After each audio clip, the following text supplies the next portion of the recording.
Good morning, good afternoon, good evening, wherever you are in the world. My name is Jade, and this is How to Rap on iOS. And today, it is finally back by demand. Episode 6 of Behind the Song. And today we're taking a look at Night Train 1988. This Is Who I Am, featuring me on vocals. We're going to have a look at the project, show you how it was made, but first we're going to remind you what the song sounds like. Here it is.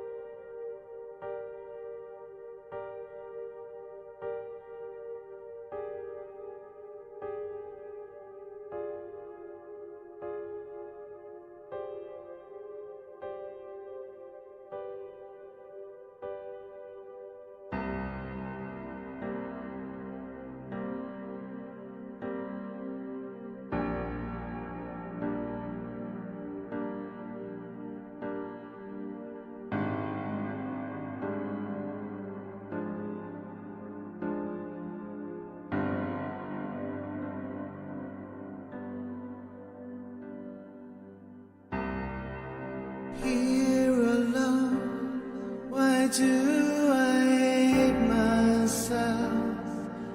I'm staring through the window. They follow me wherever I go.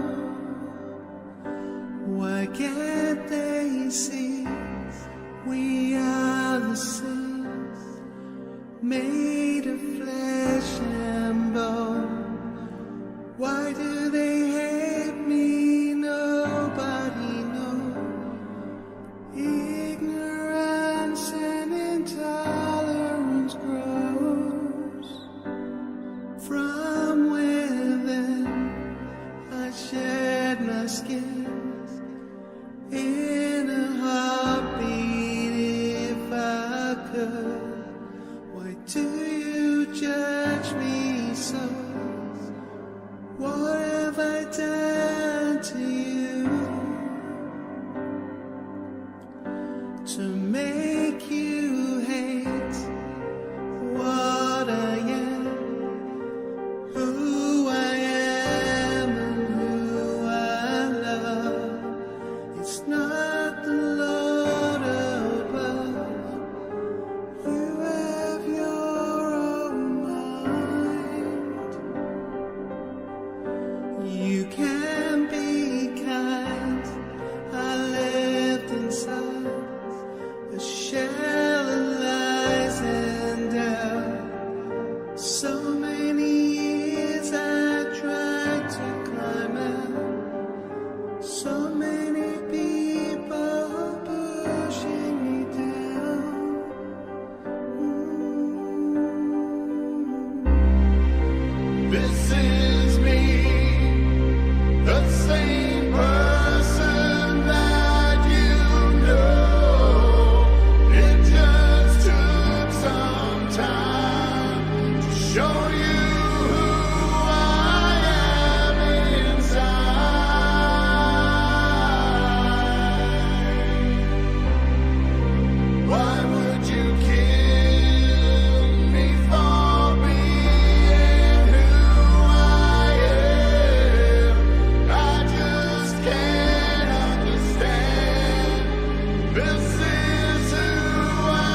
Well, I forgot how much that song kills me. There you go. I wasn't prepared for that. I was prepared to be all energetic and happy and stuff. And that song always kills me. Welcome to the show. My name is Jade. This is How to App on iOS, and I'm going to do my best to liven up.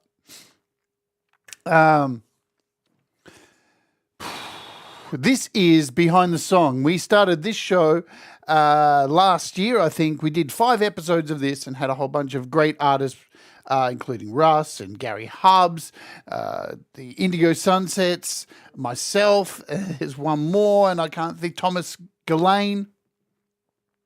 And, you know, I thought it was time that we bring this back from the grave, because there's been so many more amazing artists who've released so many more amazing songs that I want to take a look at behind the scenes and see how they made them. And I think it's extremely fascinating to see what people's processes are for you, because we're always trying to get better and you know, improve ourselves and make our songs better and better so people enjoy them, especially ourselves. Because trust me, if you are writing a song and it does this to you and it's your song, you're doing the right thing. Yeah, you're doing the right thing. I didn't even write this song. I just got to sing on it. And look what it does to me. You should have seen me trying to record the vocals on this song. That's why it took me 3 months. Every time I tried to sing it, I ended up bawling my eyes out. Anyway, welcome everybody into the chat. Once I bring my guest in today, we'll say hello to you all. I need to let you know at the top of the show, this show is sponsored by DistroKid, our amazing friends at DistroKid. And you know what? Here's the deal. If you sign up to DistroKid, it costs you so cheap, $19.99 per year to release your music across all of the major distribution digital distro labels like Apple and Spotify and Tidal and Amazon and Deezer, and the list just goes on and on. YouTube as well. All your music everywhere for the low price of $19.99 a year. You get unlimited releases, singles, albums, you name it, you release it. You know, it's just that easy. And DistroKid are that damn good. They've got 3 amazing plans. So the basic plan, which you get a hell of a lot for your $20, $35.99 for the musicians plan, where you get 2 artists and you get a whole lot of extra things like, 2 artist names, customizable ISRC codes. We'll talk about those a little bit later. Customize your iTunes pricing and all that kind of stuff, and pre-order dates. Or you've got the ultimate plan here right at the end there for $79.99. That's the one I use because I have too many bands that I can remember counting. And you get 5 artists for that. So you can essentially be a record label, yeah, for $80. Who would have thought we lived in a day and age where for $80 a year, you can be a record label and release your music and other people's music? That's just wicked. I love that stuff. So there's a little promo code over there in the corner, or right now, there it is above my head, distrokid.com/VIP/Jade Starr. If you use that when you sign up, you get 7% off your first year. So if you're watching this and you're thinking of signing up, please use my code. It helps me and it keeps DistroKid wanting to support this channel, yeah? So do so and you'll get a saving, and that's what we all want to do, see people release their music, save a bit of money, and so I can play it here on my show. And maybe you will end up being on Behind the Song. All right, enough of my... Yeah? Let's bring in our special guest today, the writer and man behind Night Train 1988, the man who has a swath of great albums and just is a phenomenal songwriter. And I've had him on the show for an interview before. He's a dear, dear friend. We have phone catch-ups every weekend because we love each other, baby. Let's bring him on. Let's unmute him and bring him on the show. Hello. Hello, is this on? What's going on? Al, hello, folks. Al from Night Train 1988. If you didn't know, that's his name. I don't normally address him as, hello, Mr. Night Train 1988. It's just Al, isn't it? It is just Al, but I'm kind of used to being called Night Train or a mixture of in the chat. It's so good to see you here. Thank you for coming on and being the first victim first guest here on 2023 doing this show again. You were the perfect choice to be the first one for sure, because as I was playing that song there, everybody in the chat agrees. This was a pretty powerful song for last year, man. This, I was sitting on this song to do vocals for it for a long time. We'll talk more about that later. But when this dropped, not only I knew it affected me big time. I don't know how it affected you, but man, a lot of people who heard this got really affected by it. When you was writing this, did you have any idea? Were you trying to write something that was going to hurt people and affect affect them so deeply? No, it wasn't. I guess it's never the idea for me. I mean, if I can write music that means something to people, then obviously that's a great thing. But this song, I think it was actually the first full song that I wrote on the album. I was playing around with ideas for the one about the moon landings, but this was the first one. And I think I've said this to you before, Jade. The subject matter of the song, it was inspired by the Trans Day of Remembrance that you did in, it would have been 2021. Mm-hmm. Having seen how powerful that was, and I learned so much from watching that show. I had no idea that I knew things were bad, but I had no idea just how bad they were. And it really it hit home for me. And I think when writing the song, I kind of tried to put myself in the, how you would feel if you were that person. I have I have my own sort of issues, nothing like what you folks have to go through, but I kind of know what it's like to be different, to be treated differently. So sort of started from that, but the lyrics to the song came out like actually really quite easily. Sometimes they do, sometimes they don't, but I started writing it that first line and it just sort of flooded out. And once it was done and I sort of put some rough vocals down, I was like, I really need Jade to sing on this. But I had no idea you would say yes, and I was really honoured when you did. Well, all right, here's the deal. So we'll talk about this, and then we'll say hello to everybody. We'll call out your names and everything and do roll call, as Hippie says. Boom.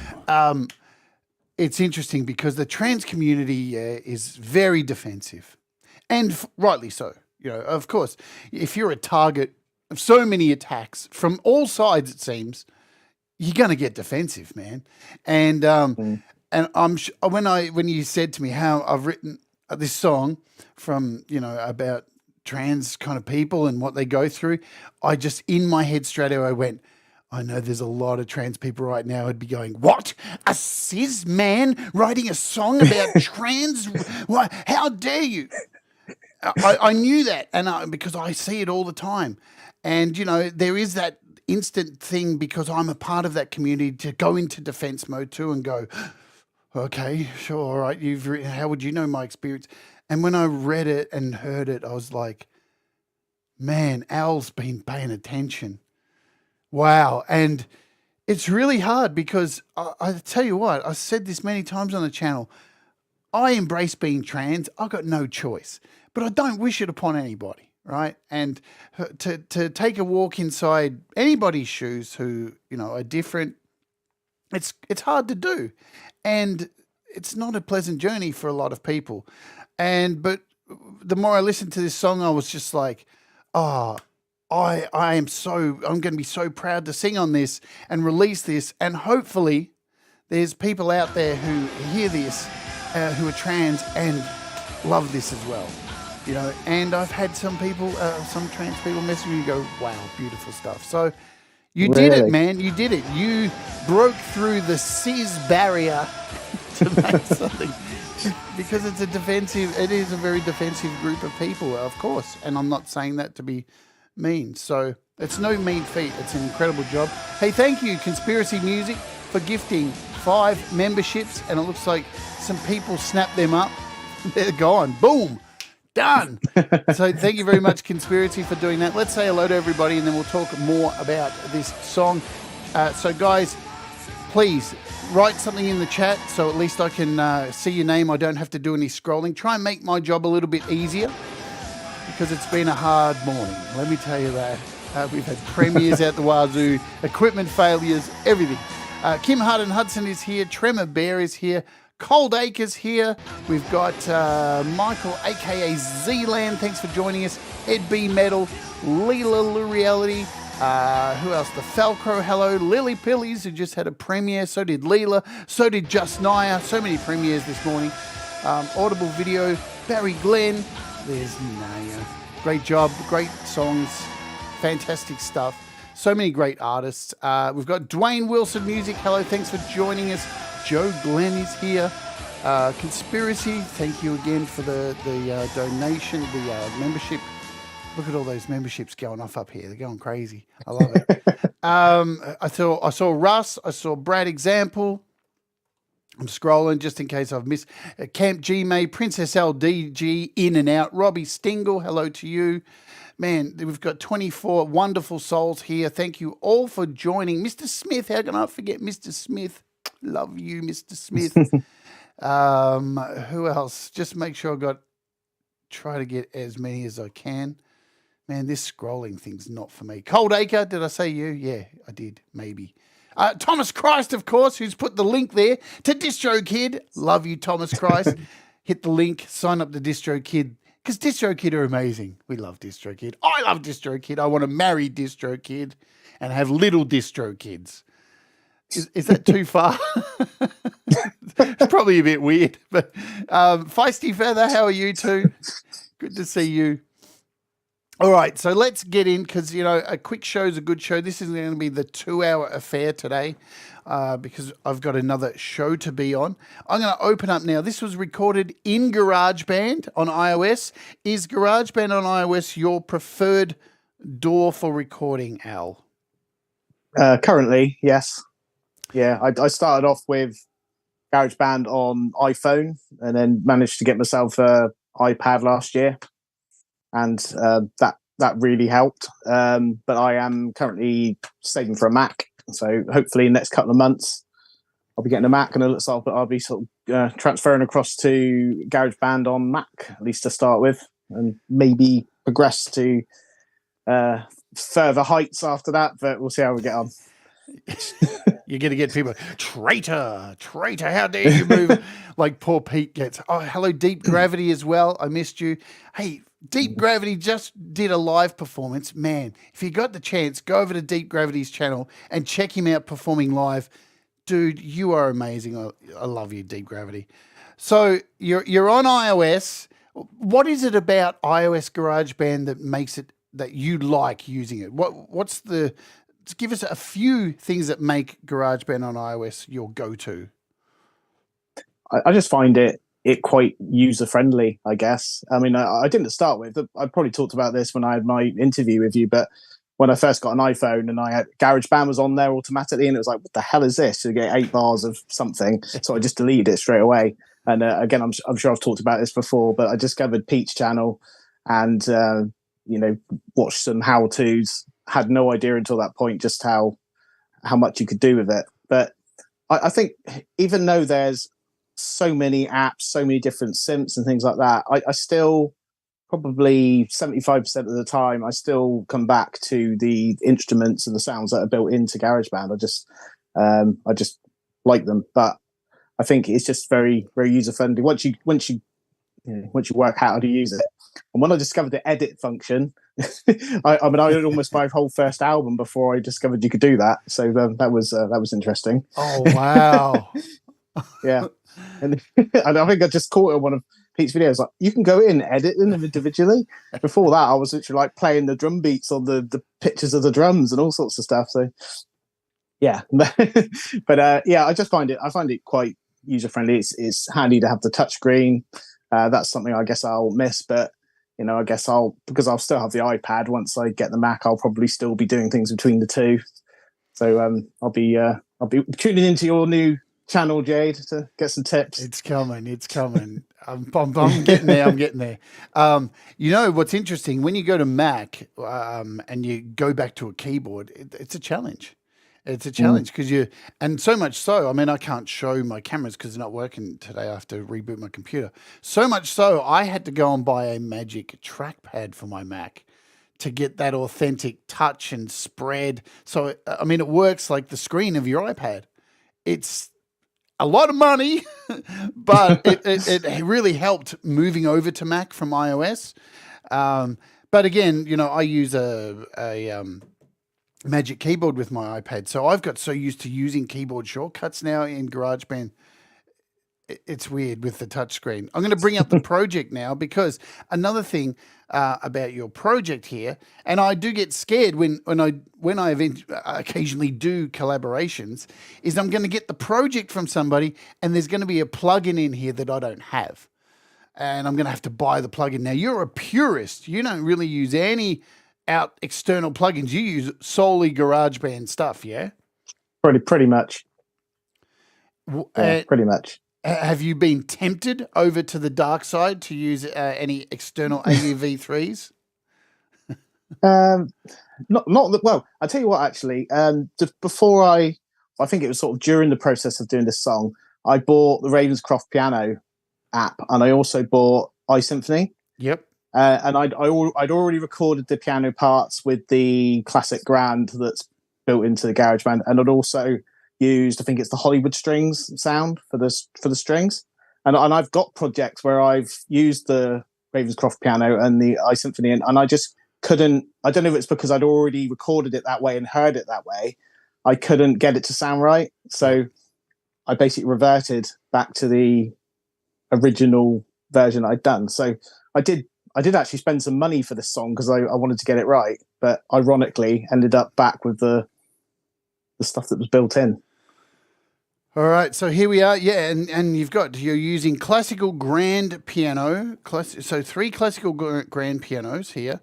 You seem to use the trick I use because, well, you're probably, I would say you're a much better keyboard player than me.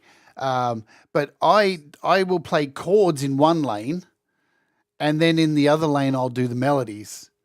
So because I can't play with 2 hands.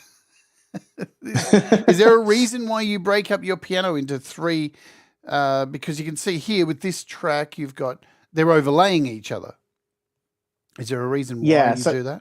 So it's interesting that. So what you'll see, I mean, it's quite small on what I'm looking at. But if I remember rightly, I've got the chords playing on that top track, and actually just backtracking a little bit on this song is one of the tracks where I think I started it on the first album and did it again on this album, where the whole song is the same chord sequence. Yep.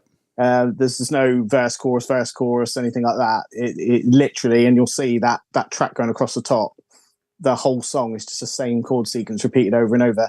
So the top track there is the keyboard, the piano sort of melody that opens with, and then come in with the bass, and that is actually on the same track. And ordinarily, I would put the bass notes on a separate one.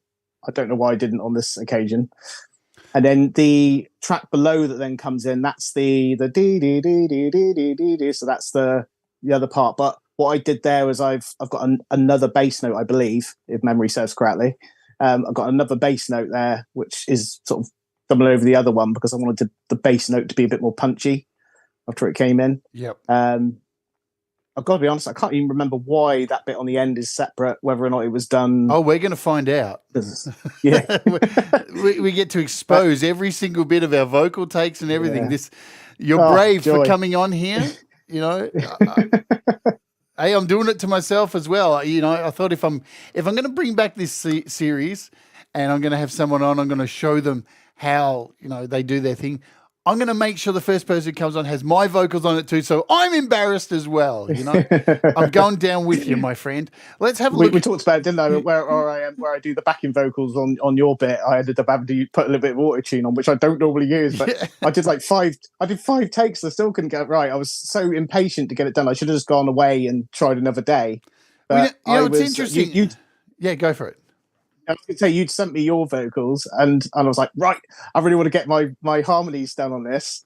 And I was up there just singing it, and you'll see there's 5 takes there. And I'm like, Oh, Yes, God's sake. I'm done. I can't do anymore. I'm just going to cheat and put a little bit of tuning on it. And you can hear it if you play that track individually, which I'm sure you will do in a bit. Like, and I was gonna add a harmony to this, a higher harmony. But in the end, and I did many tracks, but in the end I went, you know what? I'll leave it because your one didn't really have it.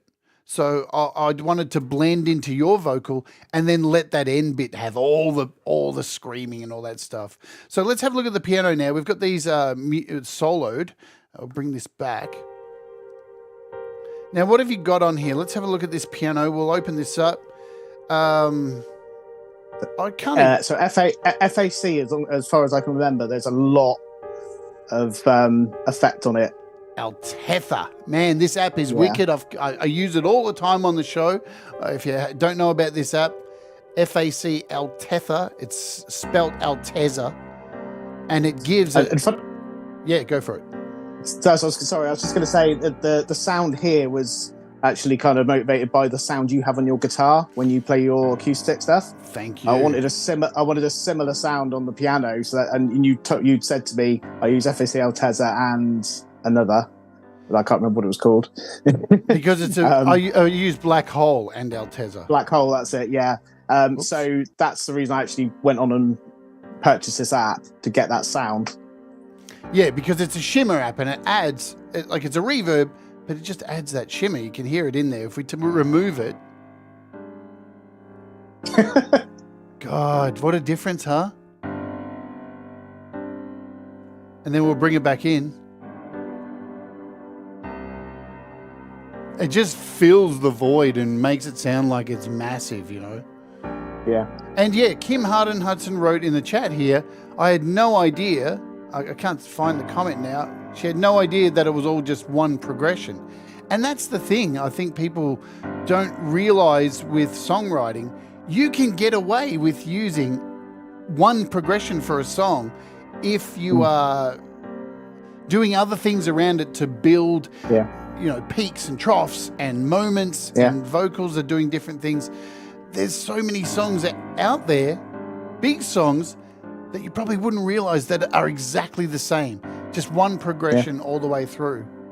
Here comes and this song is actually the same chord progression as the first song on the album as well. The instrumental, the opening track. Nice. It's exactly the same chord sequence. That was done on purpose to either end of the album. So here's this second track under here. And look, it's the simplicity of this track is what sells it. I was listening to it yesterday when I was opening the projects up, just going, man, why can't I write songs this spacey? I always end up cluttering stuff, and it proves. Keep it simple, stupid, basic, and the effect is just immense. I mean, this sounds like, it sounds huge, and there isn't even anything else over the top of this at the moment. So let's keep this playing, or we'll bring it back. We'll stop here. So there's our piano, and this is just the GarageBand stock sounds, folks. Absolutely wicked.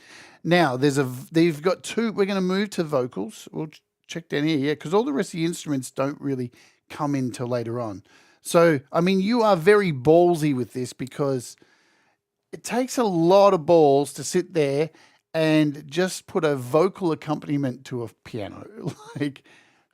You're exposed. You're like naked at your nephew's birthday party and we're uninvited. That's what it is. So especially when you do the edit and you decide to take out the piano. Yeah. And that's what we're going to do right now. Of course. Yeah. So we've got, it looks like two vocal tracks. I'm going to bring one in. Let's see what this is. So one is the thickening track. Why do I hate myself? I'm staring through the window. They follow me wherever I go.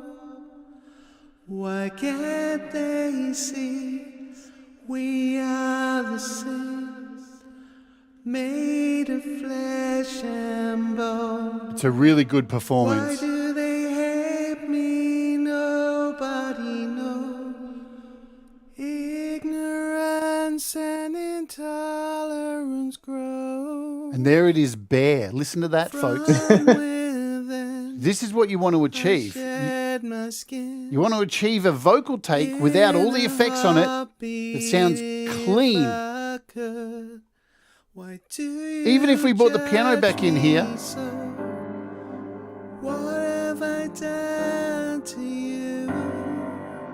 I don't think I've ever heard it like that. It still sounds great.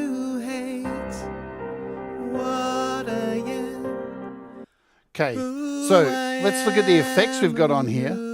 We've got, now I turned off the compressor, so you've got the GarageBand compressor on here. And you had Altether in here, but I don't think it was turned on. You had instead... I think I tried it. And you've got the track reverb, and you've got this new one called Magic Delay, which was fairly towards the end of last year. Did it come out, I think?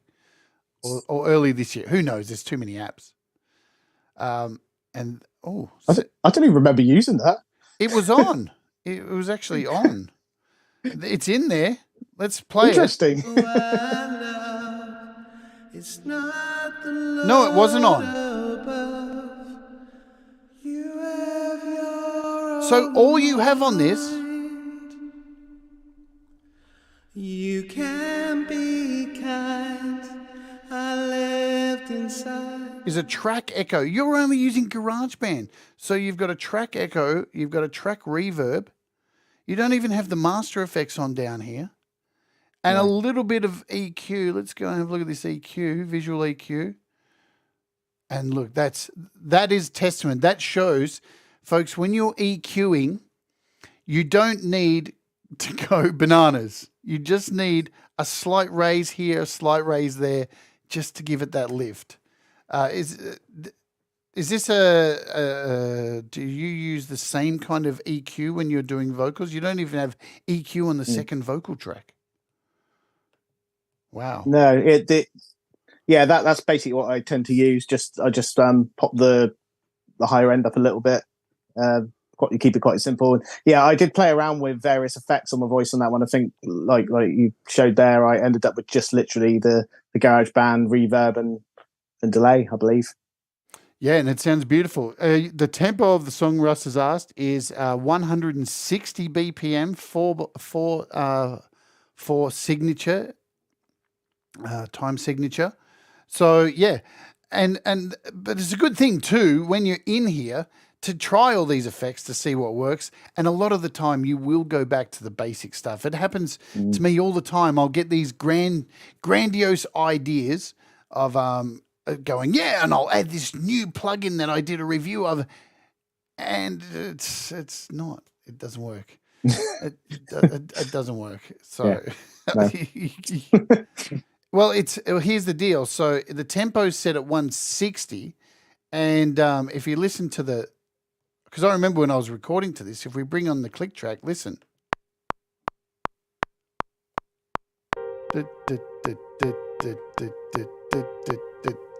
Now you could have set this to 80, but you've set this to 160 and this is a good idea too, because sometimes setting it to double just helps you count. Depends on how your brain is calculating, the parts. Yeah. So it's a fine thing to do, to go in there and double up to a double time, just so you've got more clicks. Because sometimes having less clicks, you end up playing to the click like this instead of tick tick tick tick. So it's especially later on when the keyboard solo comes in, it was a lot easier to have that moving quicker. Absolutely. Hello, Pete Johns. Welcome aboard. I'll be joining after this show Pete on his channel for his podcast today, which I'm excited about. Got to turn off the swearing.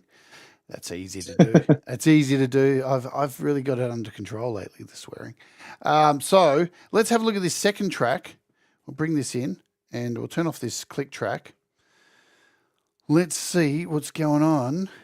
Here alone, why do I hate myself? I staring through now. the window. They follow me wherever I go. It's the Pete Johns vocal thickening trick. Yes. Do you want to tell us about the Pete Johns vocal thickening trick? So, if you haven't seen the Pete Johns vocal thickening trick, it basically involves taking the original vocal track, copying it 4 times, and then you do a mixture of slight pitch changes and there's another app, stereo. Oh, what's it called? Can't remember. But you basically, you do a little series of various pitch shifters and things like that, and then you merge the 4 tracks together, and it makes a thickening sound to the vocal like that. I use it pretty much all the time on the main tracks in varying volume. Yeah, look, it's a great idea. And you'll notice here, guys, this take is much louder. So you can see the waveform is much, much louder than the original vocal take, right? But it's turned way down. And with when you're doing doubling up vocals, you always want that second track to sit back. And of course, you know this as a vocalist, you don't want to go in there, guys, and just take your first vocal take and copy and paste it and drag it down to the next track. Don't do that. It does nothing. It just adds volume and makes it sound stupid. You can kind of move it around a bit and try and give it the faux sound that it's like slightly off, but it's not going to work. It's always best to just record it twice or do the trick what you've done. So you've done multiple takes of it and then compressed it, mixed it all down. And you can hear when they're brought in together. Let's just go with the first one.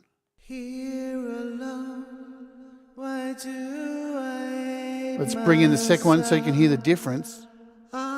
Staring through the window, they follow me. And you probably couldn't hear it. And that's what the thing is. You want it to be subtle, but just underneath there, just to give it that thickness. That is what it's all about, that pro thickness. It's a trick that's been around forever for recording vocals, double tracking. It's more people do it than what you would think.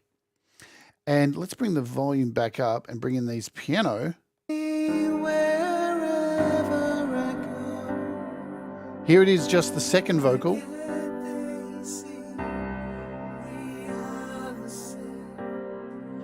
Made of flesh and bone.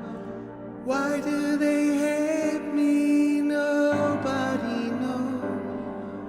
Ignorance and intolerance grows from within. I shed my skin in a heartbeat if I could. Why do you?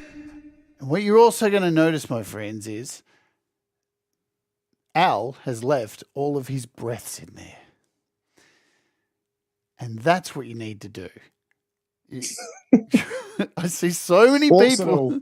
I see so many people deleting their breaths to try and get this perfect take, and it's like, we can't hear you breathe, we can't hear you singing, and we can't hear you emotioning. And if there's no breath, you're just an AI, and I don't want to hear an AI sing that unless I do that. I want to know you're human, yeah. And so really, folks, keep your breaths, keep your imperfections. It sells the song. It's probably why this song appeals to you when you hear it. Has there been a time when you've tried to remove breaths at any stage? No. Good. You want to get good vocal performances? Keep your breaths, folks. Every breath you take. All right. So there's the vocal part. Now, I'm just going to zoom in over here. And if I remember correctly, can I drag this? No. Look, I can, but I was thinking, are there any more takes here? Because sometimes when you zoom in, you can find there's little nuggets. No, but there's no nuggets there. I like finding nuggets of little takes that got removed. Are there any in here? Look, there's nuggets. There's nuggets. This is the beautiful Get thing your hands about off my nuggets. this is the beautiful thing about non-destructive recording. Yeah, look at that. So we can go in here now and hear these takes. This is me, the same person that you know. Look at this. It just took some time to show you who I am inside. Why would you kill me for being who I am? I just can't understand. This is who I am.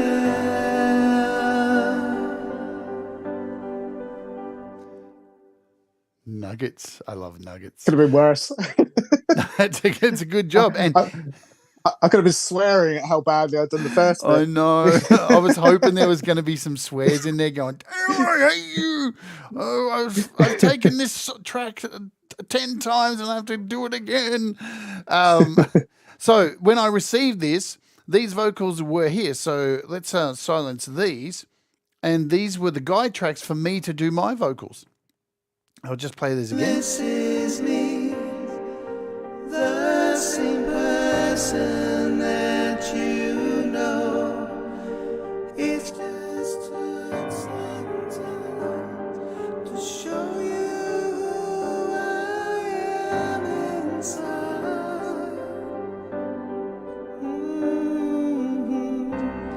Why would you kill me for being who I am? I just can't understand. This is who I am.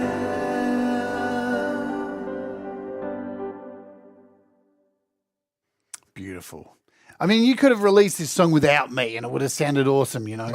So I'm very privileged to have got to sing on it. Let's have a look at my takes here. So I've got, what have I got? I've got two tracks.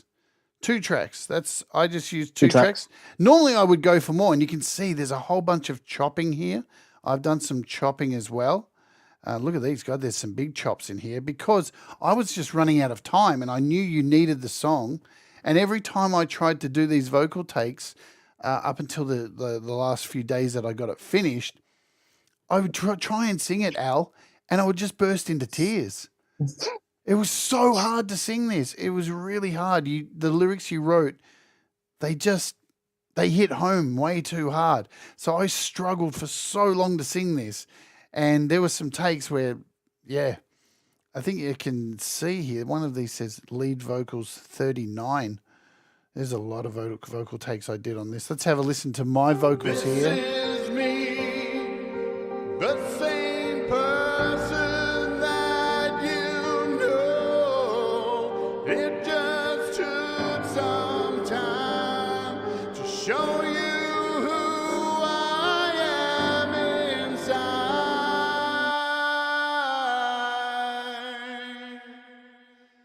Why would you kill me for being who I am? I just can't understand. This is who I am. There's so many great harmonies you could do for this. It's incredible. So my second take is This different. is me, the same person that But again, much lower, and you can see I've only used track echo and track reverb as well. My EQ, pretty much the same EQ. There's virtually nothing there. Why would you kill me for being who I am? I just can't understand. This is who I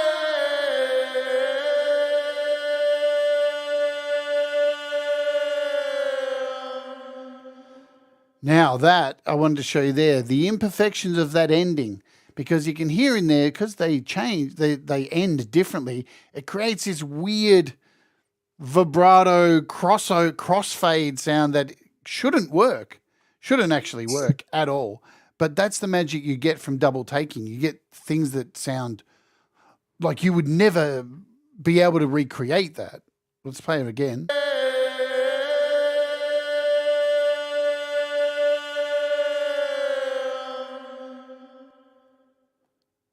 And when it's mixed in the song, it just sounds wicked. Now, so I sent this to you, and are your harmonies in the actual finished song for this part? Yes. Awesome. Yeah.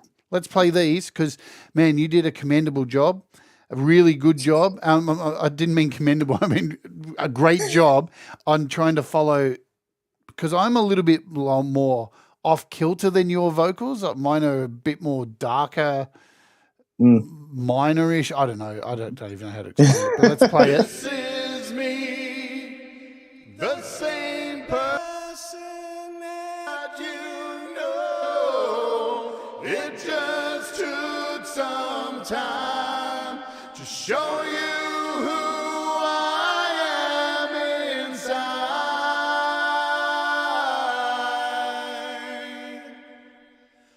Why would you kill me for being who I am? I just can't understand. This is who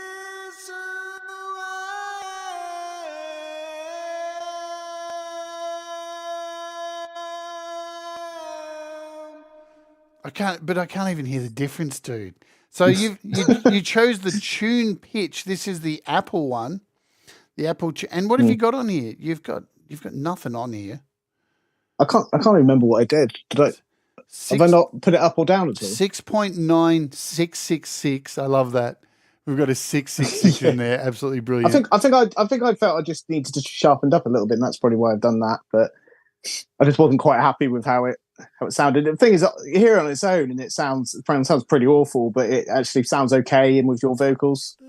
But that's the thing, isn't it? Like, a lot of people will sit there and hear these, and we all do it. We all hear our vocals back solo and go, God, it sounds awful. I mean, I'm exactly the same, and I've been singing my whole life. I am apparently a pro singer, but I hear so many problems with my voice, pitchiness, because I think people forget too. We're more than just singers. We're living instruments. You can't just tune yourself up. You're not like a guitar.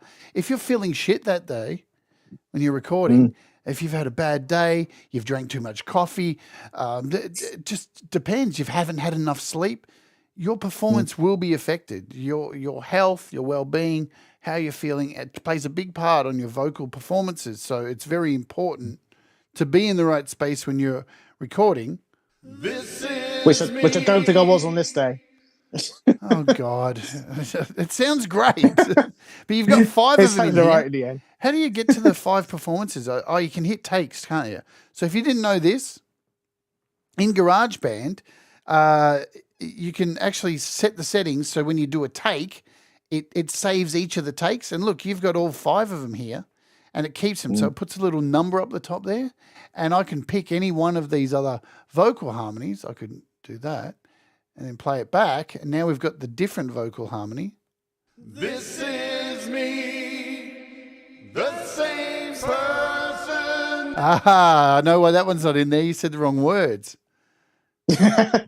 See, Me? Yeah. Surely not. Hang on. I think you did. I probably did.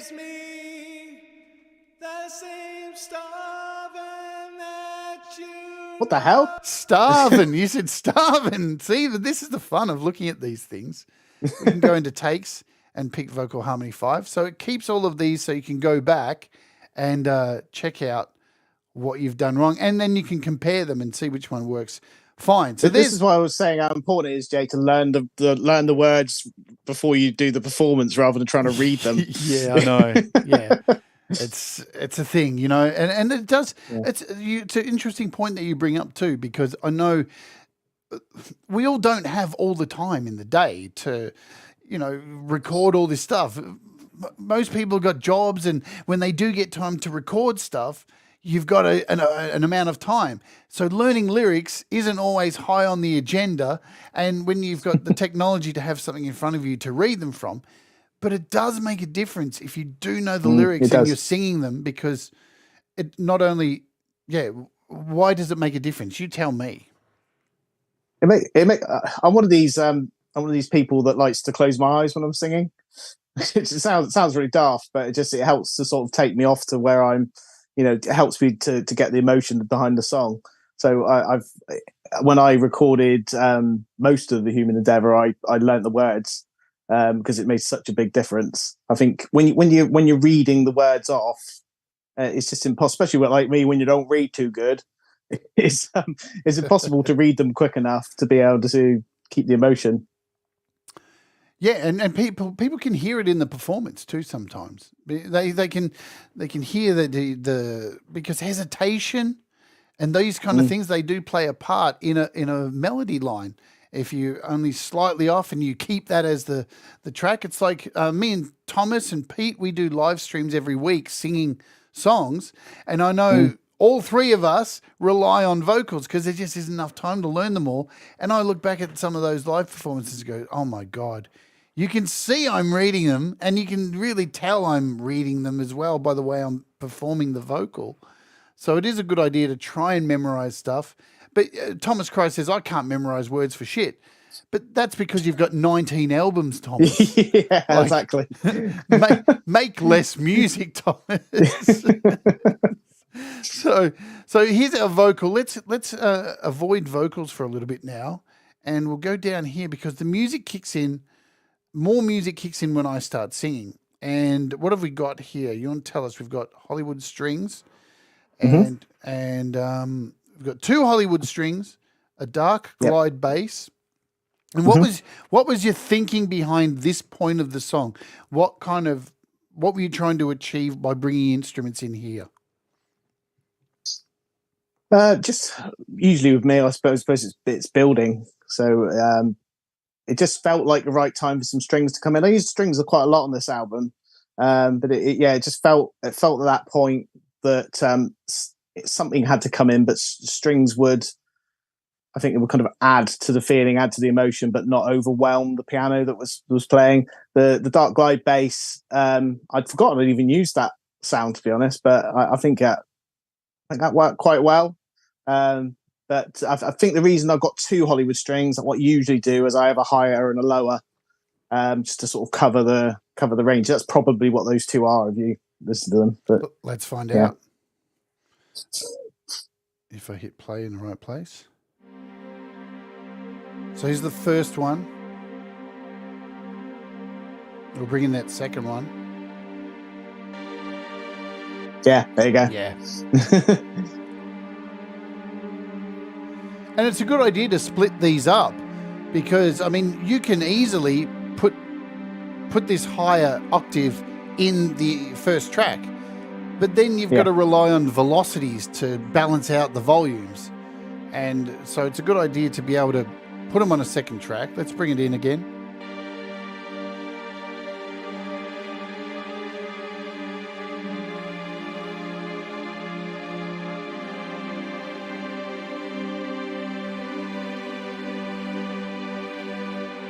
We'll bring in this dark glide bass.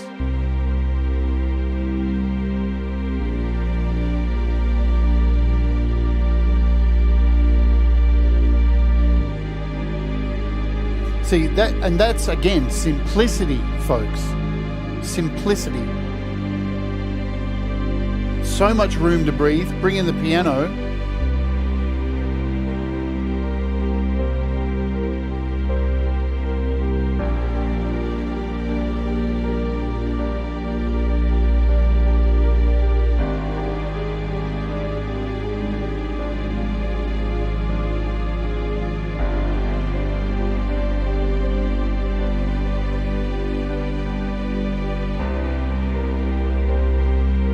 So we'll stop it there because we've got effects on here. We've got FACL tether on all, of course, on both of those, just to give it that ethereal sound.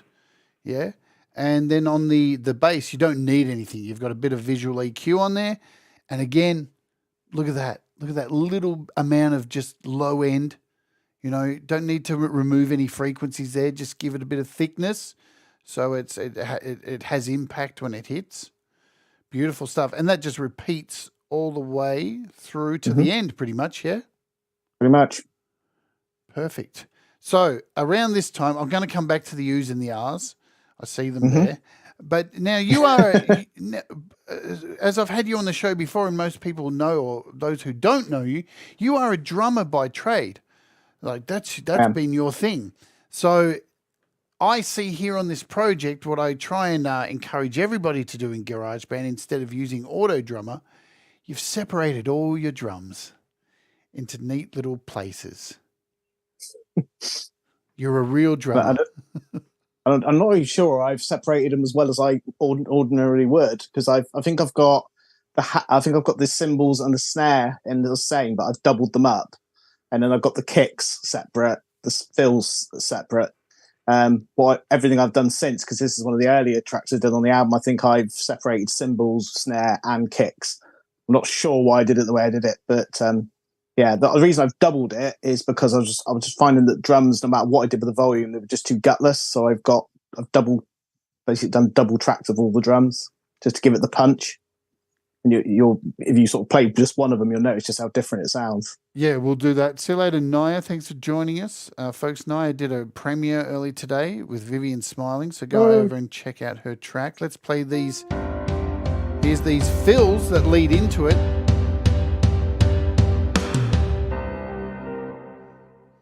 And we'll play one by itself.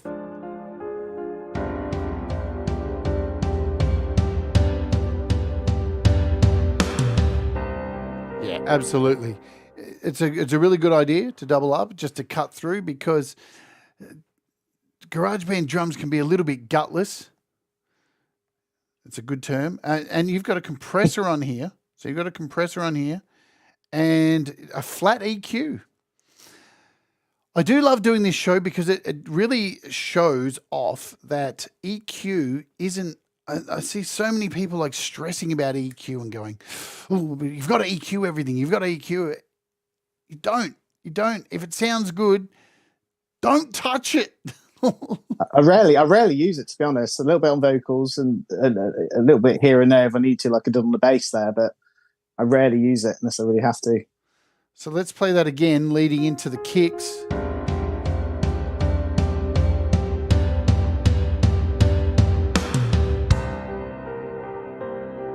Bringing these snares, and you've got cymbals and snares on here. You've got a ride and a snare.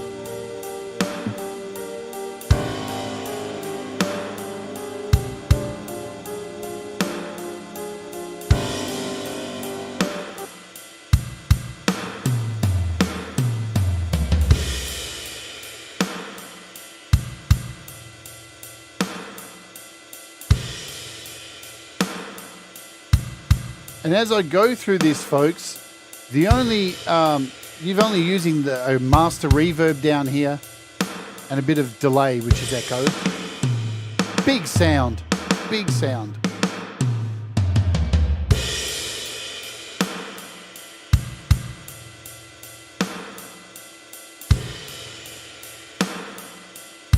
Those big Phil Collins fills there.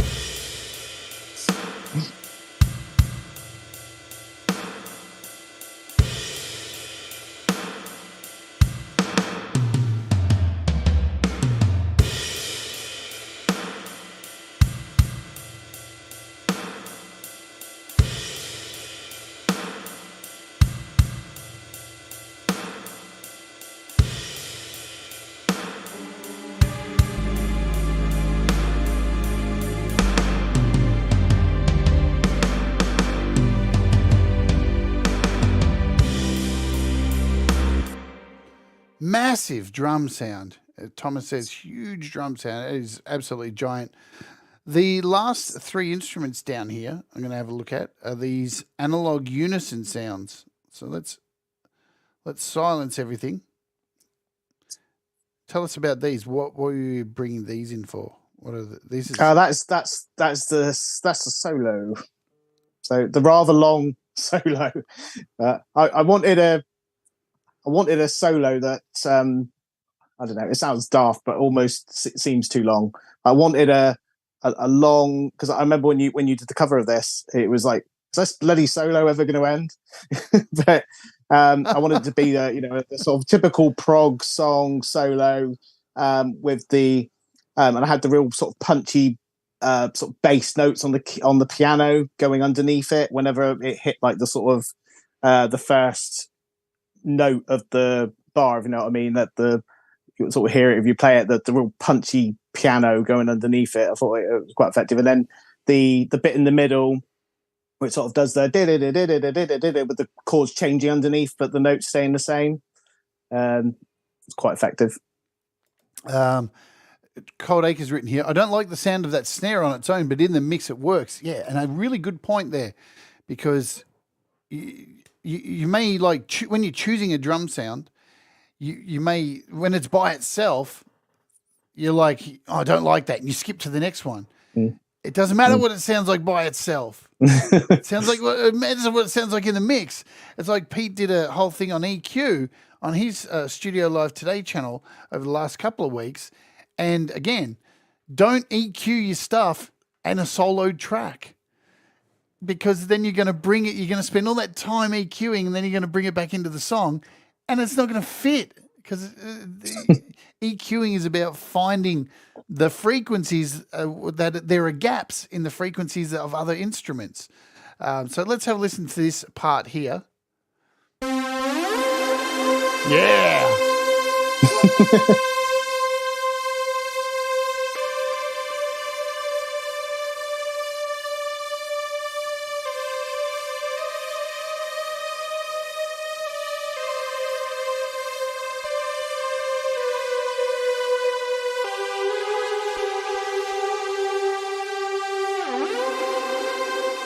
Now, I'm assuming while you're playing this, you're using your mod wheel or your pitch wheel on your keyboard. It's the as you see me playing it on the video. Yep. I'm basically using the what's the setting called? Is it the pitch setting on the screen of the iPad? Yeah. You can It's basically doing that at certain points. Because that's the really good thing about iOS. When you're recording recording MIDI, it saves all of those bends and everything you do if you're using an external keyboard or the internal keyboard. So if you go in here and open this up, so if you're using this keyboard here, you can.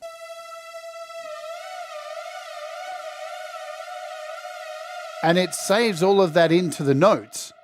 Yeah, so all of that is saved into each MIDI note. So never be afraid of that. It somehow GarageBand manages to pull off something cool. I jest. I'm being mean to GarageBand. Let's hear the rest of this here.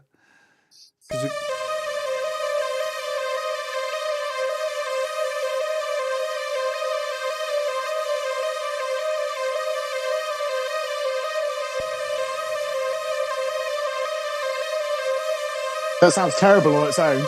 It does, doesn't it? But it always does. Each individual track, it's almost like that's the key to a good song. If your individual tracks sound shit, altogether they're going to sound amazing. They're going to sound amazing. That's the key. Like, it doesn't matter who you are. Like, you can go online to YouTube and go and find the vocal takes of Kurt Cobain from Nirvana songs, and they sound like rubbish. But in the mix, man, people just sit there and go, Kurt Cobain, genius, genius. Way before his time. And it's like, dude, the guy's choking while he's singing, like, seriously. It is what it is. Don't stress. A lot of the time, I mean, that's the other thing too. People don't sit here. Nobody's ever sitting there listening. I don't think anybody's listened to this song since you've recorded it and gone, really? He used the analog unison lead in that track? I would have chosen this sound pack. Like, fucking use the thing that sounds the best. So Kim asked too here, is the video the actual recording that we hear? No, Aha. but it was played. It's the right notes. I had the volume turned up when I played it for the video, so it is. I had to relearn it just to do the video, and as you'll see on the project here, that's actually recorded in bits. Yeah. So Yeah, I had it's to chopped. learn it all the way You through get 2 just for the bits. purposes of the video. A good question, Ken. Yeah. So, I just ruined it. Look at that. I moved it by accident. See, this is the thing. There's no lock. I'm not showing the screen. I just actually. It's not on the screen there. Yeah, it's all right because I touched it. Went oops. Let me bring up the screen. There it is. I actually. Oh, look, there's heaps more there too. There's nuggets. There's nuggets. There's more performances under there as well. I love that. I love finding the nuggets. The nuggets are my new thing that I'm going to be looking for on this show. It's going to be the new thing. I need to make a new custom emoji for nuggets. Thanks, Dwayne, for joining us. Duane, is that how I say it? Or Dwayne? I don't know. I'm Australian. Blame me. But thank you for joining us. All right. Let's hear the end of this.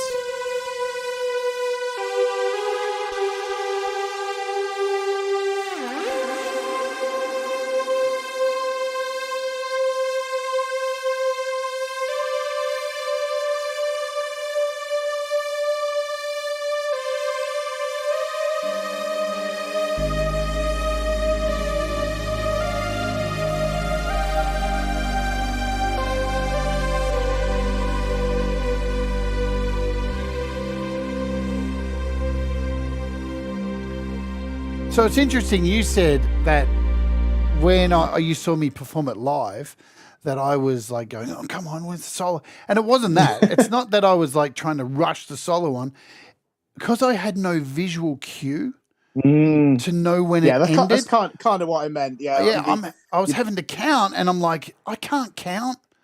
I'm trying to remember all the lyrics. What's going on? Yeah. If I had the project open in GarageBand and doing it off here, I would have been fine. So, and I think if you see the first live performance I did of this, I came in about 3 times too early, and it was it is what it is. So there's the solo, and we're going to cover these vocal bits, and then the last. So we've got these whoa-whoas in here. Let's have a look at these, and then the last set of vocals, and then we'll talk about DistroKid for a second and show you something else, guys. I think there's a lot of Altazza on these. Let's have a look.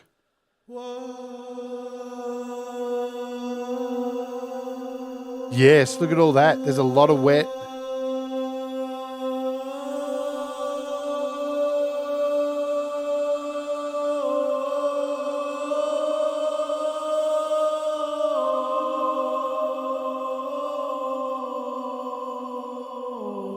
It just sounds so good. Hi, Dan Ekberg and Folk Punk.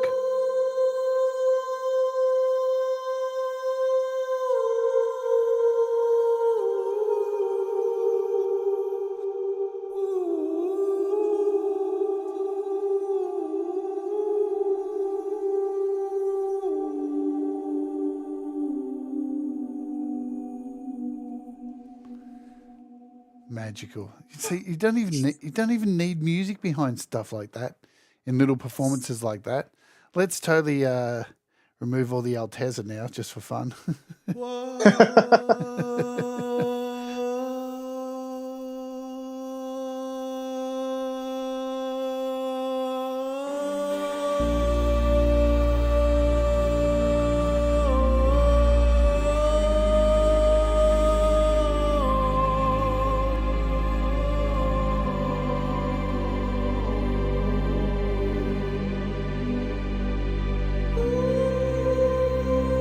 Man, I'm so jealous. I just can't hit those high notes anymore. Yeah, I'm jealous. All right, let's go to the end here. So this is where I had the most fun in this song, because I had cried all the way through the first vocal takes. And by the time I got to this part of the song, I was like, you know what? I'm just going to... Because I remember sending you a rough take of this and going, what do you think of this? I'm going to like scream. And I wasn't planning on doing this crazy screaming thing at the end, but the more I tried to sing it just like, I don't know, more operatic and more melodic. It just didn't feel like it had the desperation, right? And because it had been so nice up to this point, I was like, you know what? No. And the lyrics, I decide who I should be. It had to be like, no, I'm sick of telling you. It had to be screamed. It had to be just, no, fuck you. Don't tell me how I should feel. And Yeah, when you sent me those versions, I played your version, the snippets you sent me, and my version to my family, and they were like, "Yeah, Jade is much better." So I knew we were definitely on the right track. No, that's not what it was about. But so we No, got, but it was. You're absolutely right. Mine were just far too nice. yeah. I don't think they're on here. My harmonies are on there, but I don't think my original vocals on there. But it was just far too nice. It needed what you gave to the song, that last bit, for sure. Yeah, and that comes back to like where we said at the start, how this is the same chord progression all the way through the song. So you need to have those moments to lift and drop. And like we just listened to your oohs and ahs there, and that was straight after a vocal which brings everything back down. And everything's like, it brings it back. Then the solo comes in, and the solo just leads into this. No, fuck you. I'm not going to hide in the shadows anymore. So we've got your. I'm going to start with your harmonies here.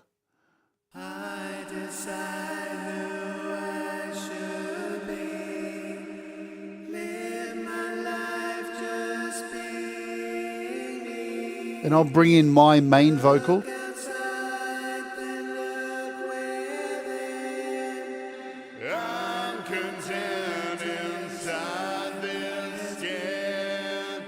If you don't accept the way I live my life from day to day, try acceptance if you can.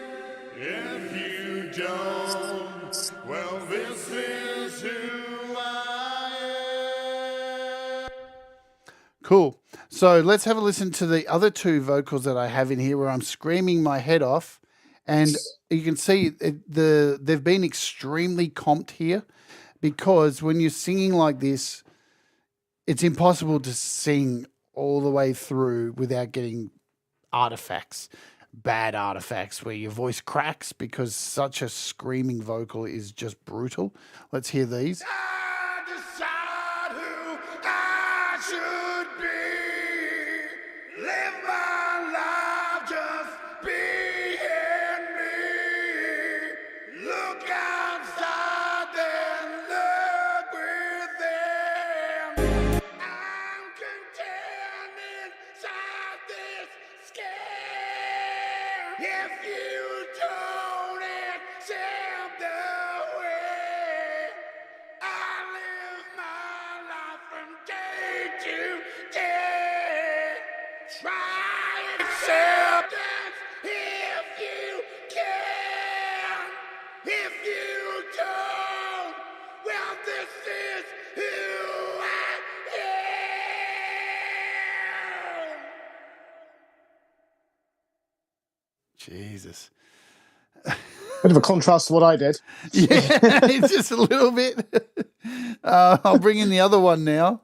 I decide who I should be. Live my life. And we'll bring in the main vocal. Being me. Look outside, then look within. I'm content inside this skin. If you don't accept the way I live my life from day to day, try acceptance if you can. If you don't, well, this is who I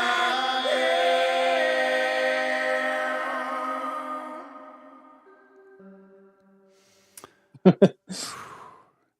It hurt, man. That hurt a lot. But, you know, that's...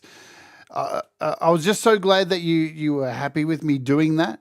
And I think it really made a difference at the end, especially with the video clip too, Yeah. because when we did the video Yeah. clip and you were like, "Can you record your video bits?" And I'll be honest, like a lot of the time with music and things that you make, there's a lot of happy accidents, and you should acknowledge them. And when I recorded my video part, I wasn't feeling well. I was feeling terrible. And I didn't really want to be on camera. And I didn't really want to try and mime to this because I hadn't remembered the lyrics. And I just saw it. I had a roll of gaffer tape sitting on my table and went, you know what? It'd be a really powerful statement to put a piece of gaffer tape on my mouth, and it would make it a lot easier to record the video. And just on it went, and a few of these, and off it sent. And the impact, dude, it such a difference.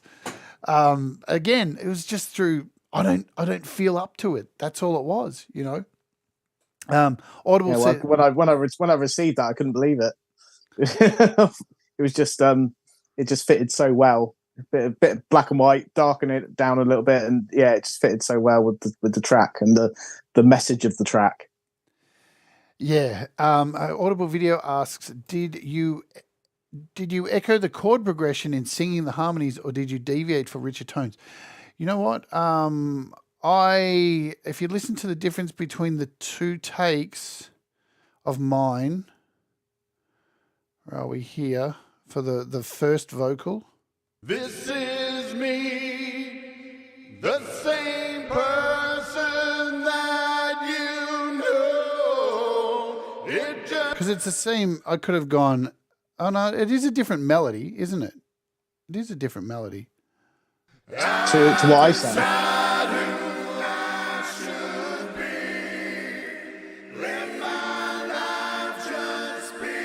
You know what, Audible? I don't actually have an answer. All I had was Night Train's vocals. And they were pretty much singing this. You can hear them here. This is what Night Train was singing in these high bits, but lower. I should be, live my life just being me. That's, and I thought it needs to be deeper, so you can hear. I went for that Mike Patton vocal.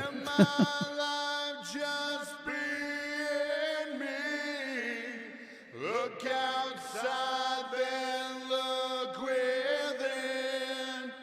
I'm content inside this skin.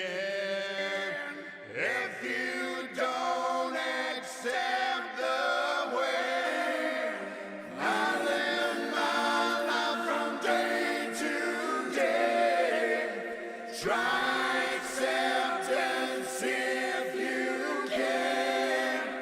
If you don't, well, this is who I am. So we can go through the panning. So the main vocal's got a little bit of pan to the left. Second one's got a little bit of, to the right. Second one's got a bit more pan to the left. Then these yells are the same as well.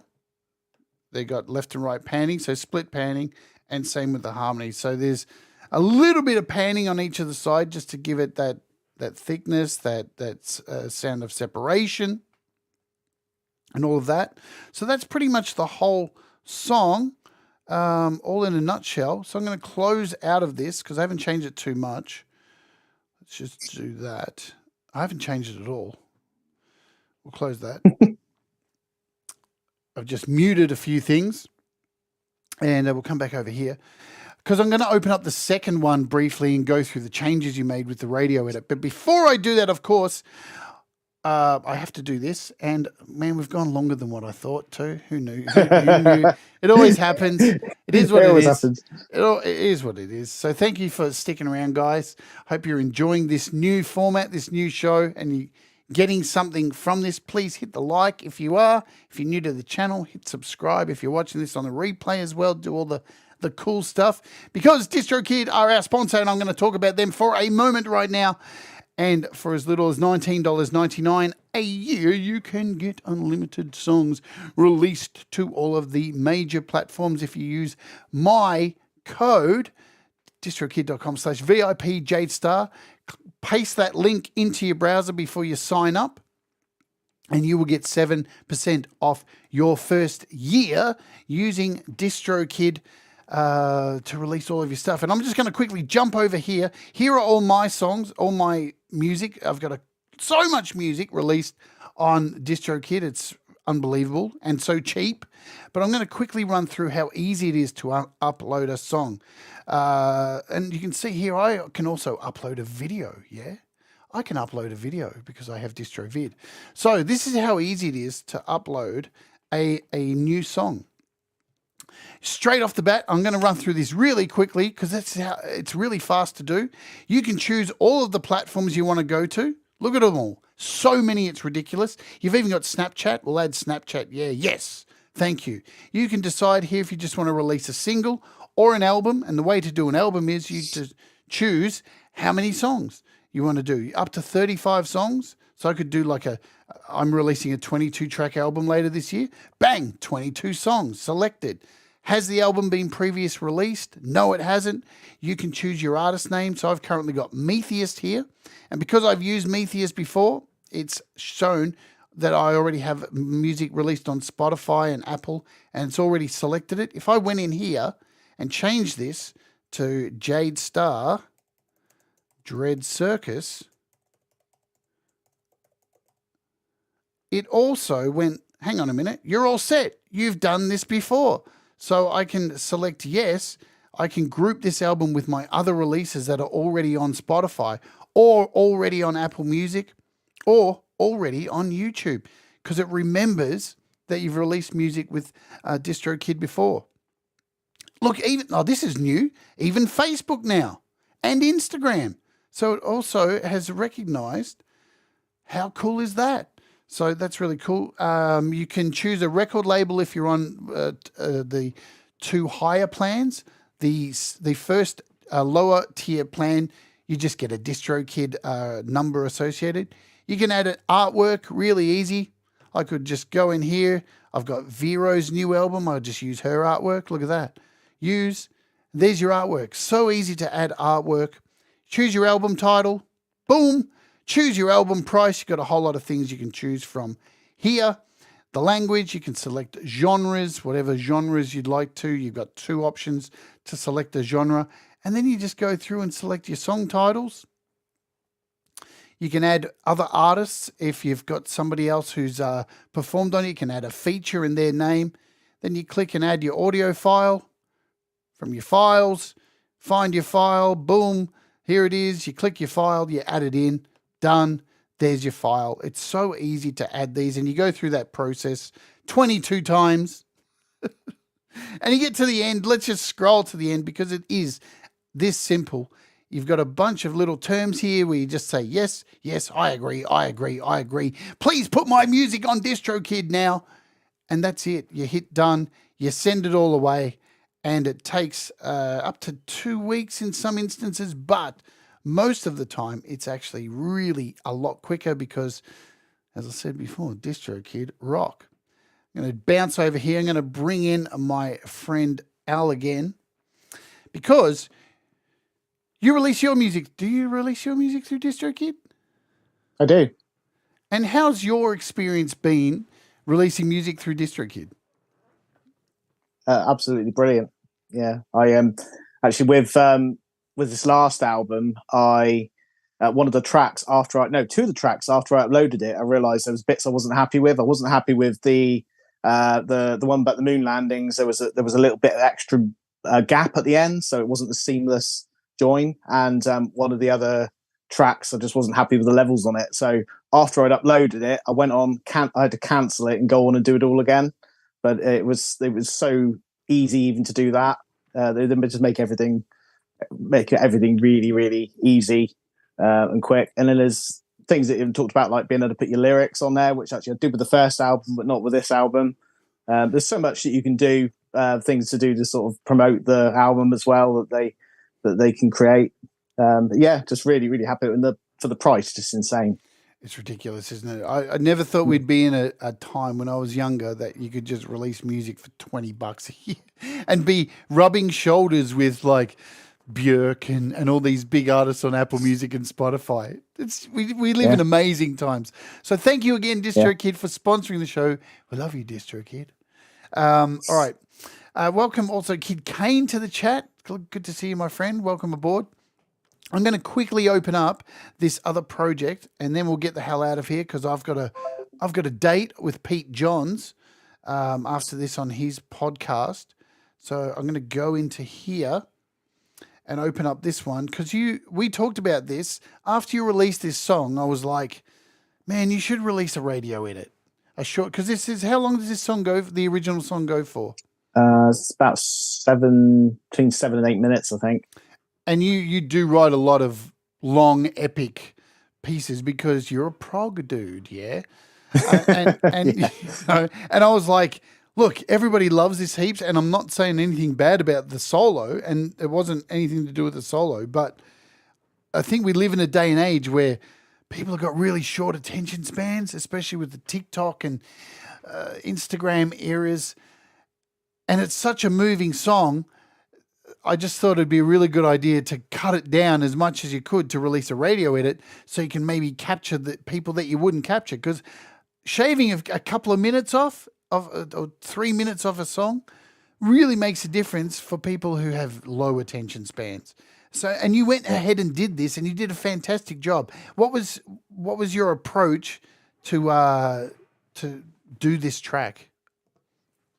So I guess it was what parts can I immediately take out. So I thought, well, the solo obviously needs to be way shorter. So the solo is literally just the first couple of parts. The intro, the piano intro is obviously quite long, and I tried recording different intros to use instead, just like a single line. I just couldn't get it to sound right, and I remember just muting the piano part and saying to my wife, like, just listen to this. What do you think? And I obviously played to the first part was then a cappella, just the first couple of lines. And she's like, yeah, wow, that sounds really good. And I think I then sent it to you to see what you thought. And you were like, yeah, sounds really good. So that's the approach I went with in the end. I think that's kind of where most of it's, there's a little bit at the very, very end as well. The little outro bit on the piano is much shorter, but that was the main loss. The solo must be couple of minutes long on its own.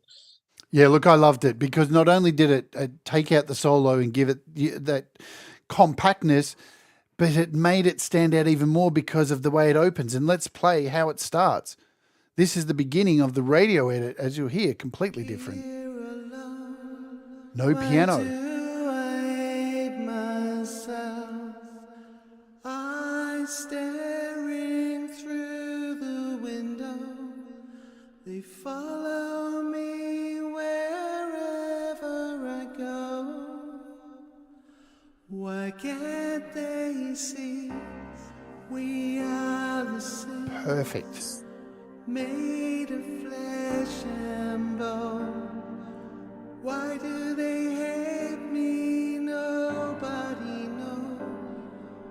Ignorance and intolerance grows from within. I also took out, I think, half of either the oohs or the ahs were taken, half of those were taken out as well. I can't remember which ones I left in. I just noticed that here. So here's the oohs.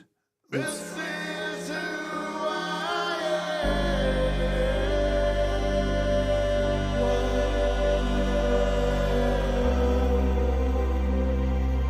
Yeah, so you left the first ones in there. Left the woes, got rid of the oohs. Yeah. Kept the woes, rid of the oohs. One interesting thing about this version that you'll notice down the very bottom is that this one's got the bull horns in. Yeah. To combat the auto normalization. I had to delete those on the other one to put the vocals back in, but I had to do 4 tracks there just to get enough volume to bring it down. I think it was the later part of the song that's causing the issues. Yeah. So yeah, here's the solo, and look at that. It's considerably less.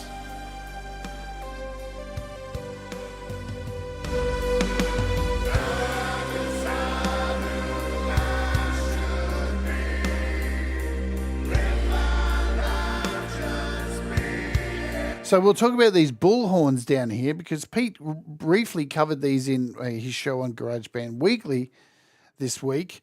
So in GarageBand on iOS, there's a thing called auto normalization, and you can't turn it off.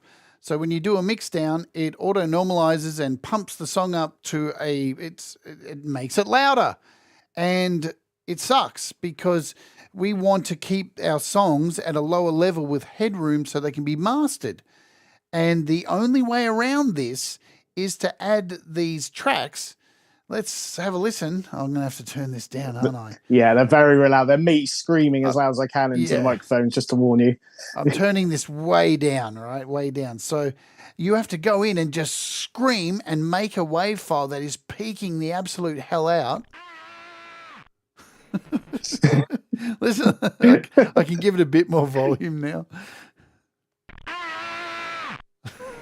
I hate when it gets to the end of the songs and then it starts again, and it sometimes catches me out. I'm deaf. So you've got 4 of these all turned up, totally full. Yeah. And the reason behind this is, guys, so when it tries to do the mix down, because this is right at the start of the track, it hears these really loud peaks, and it's the first thing that it hears, so it adds the limiter to it, and it brings the song down to a nice level. It's a ridiculous thing that we have to do to make the song work, to bring it down to a level to be able to master. Apple, if you're watching, give us the option to remove auto normalization now. For God's sake, this is ridiculous. We have to make 4 tracks yelling to do this. It's idiotic. But hey, this is what working on iOS is about. You have to find solutions to ridiculous things, but it's clearly worked for you because you're able to bring it down to a level and master it. So yeah, this is the radio edit project again. So it's got a few changes. The other thing I just want to touch on before we wrap up is you've got a lot of throughout both of these tracks, a lot of automation. Yes. And how do you find using automation in GarageBand? Is it a thing do you find it easy or is it frustrating?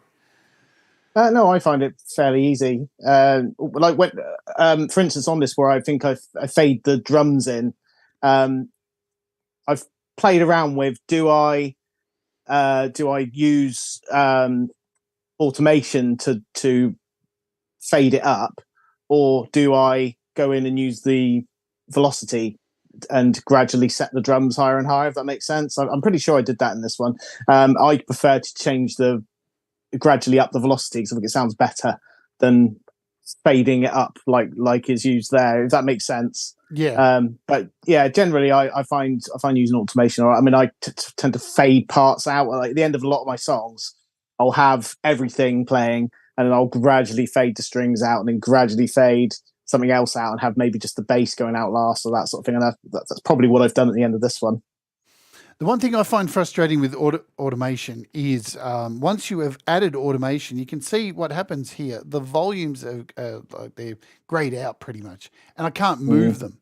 I can't move them. It's a real pain. I would love, and you can change that. You can click on here, click here, go to automation. I keep doing it, and you can turn this off, and now your sliders are able to be moved without changing any of the automation. So if you need to make any changes, but as soon as you turn this back on, it locks these down, which is hard because when you're mixing and you've brought up a level somewhere else and then you have to go back and bring up something else, you've got to come into the automation now and grab here and move it around, and it makes it a little bit hard, but that's GarageBand, I guess. I think that's why that middle track is there. I think I had that so that I could the middle of the 3 piano tracks there, just that single sort of bar. I Yep. think I put that there because for whatever reason I wanted to be able to control that with the slider rather than Yeah. the automation. I mean, I can't even remember why. one trick I do, like when it's locked and I don't want to change the automation because it's too bothersome, is I will do this. I will hit my effects section, click on plugins and EQ, go down to visual EQ, turn that on, and just lift the volume over here. If I just need a little bit of volume, and then the automation, I'm going to keep calling it that because whatever. But it stays where you've set it, but you've just been able to come into the EQ and give it a little bit of gain and not have to, especially if you've got like, you know, an EQ, an automation like this one. You had one down here that had a lot of dots in it. Let's have a look before we automation. There we go. Get rid of that. Oh man. Let's go back into automation. Where was that one I saw? This one here. See, you've got quite a few dots there. So yeah, if I just wanted to keep, because you've got these raising up here, and that can be a pain to move those around. So yeah, I just find just to jump into that track, go over here into the EQ, and just lift the volume a little bit like that. And that'll keep everything there. So there's a tip from me. All right, so there's both the projects, guys.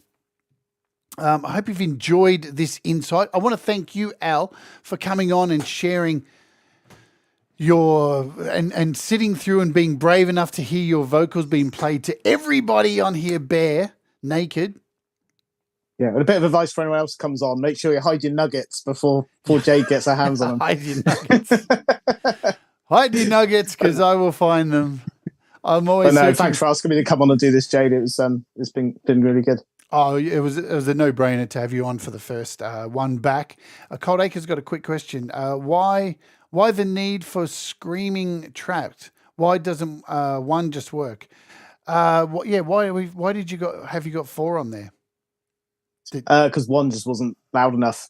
Yeah. I had to keep adding them because otherwise you could see when you exported it, the bullhorn bit was smaller than the rest of the track, right? And it had to be, once 4 were on there, it just got louder and louder, and then once it gets bigger, it then starts pushing the size of the rest of the track down. If that makes sense. And you don't need to scream. Actually, you can use just a high-pitched note. You know, you could use like a sine wave, just a really loud sine wave. So you don't need to scream. You can just find something really loud to do it. You just need something that's super loud and going to blow out the speaker so the limiter kicks in straight away and comes down. That's and the other thing too is what makes it hard is Apple don't give us control over that limiter, so we don't know how much it's actually limiting. So you just have to keep adding those bullhorns until it actually works, because we don't know what the limiter's set to. Apple, come on, guys. You can take the training wheels off. You know, just all you need, Apple, really, is just a button. Turn on, turn off, turn on. And if people want to use it, they can use it. I wish we had that option, but we don't. It's in the Mac version, which you'll be using soon once you get that shiny new Mac.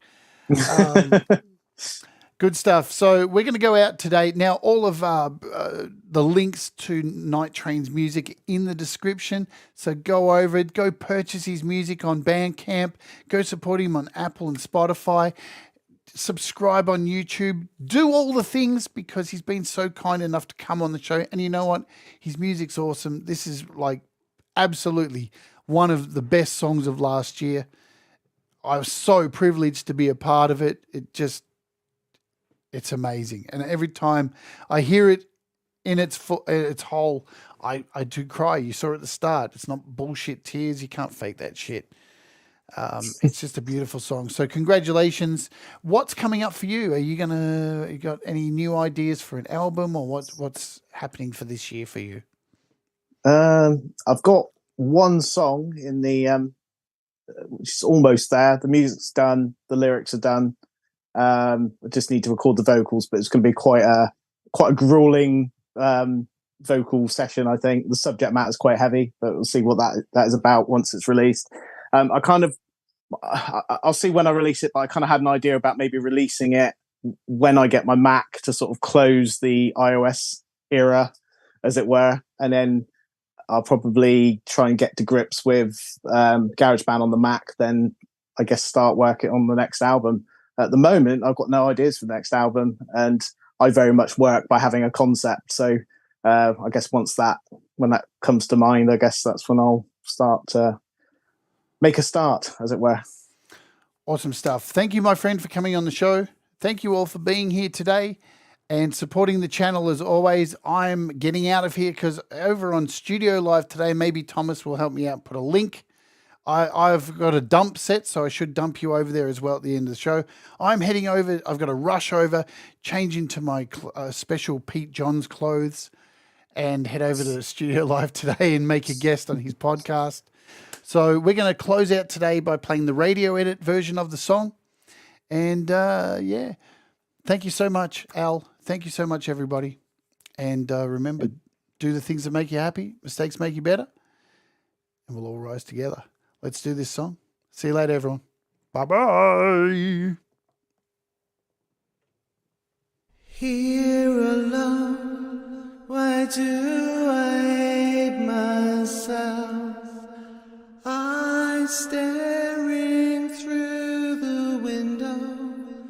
They follow me wherever I go. Why can't they see we are the saints, made of flesh and bone? Why do they hate me? Nobody knows. Ignorance and intolerance grows from within.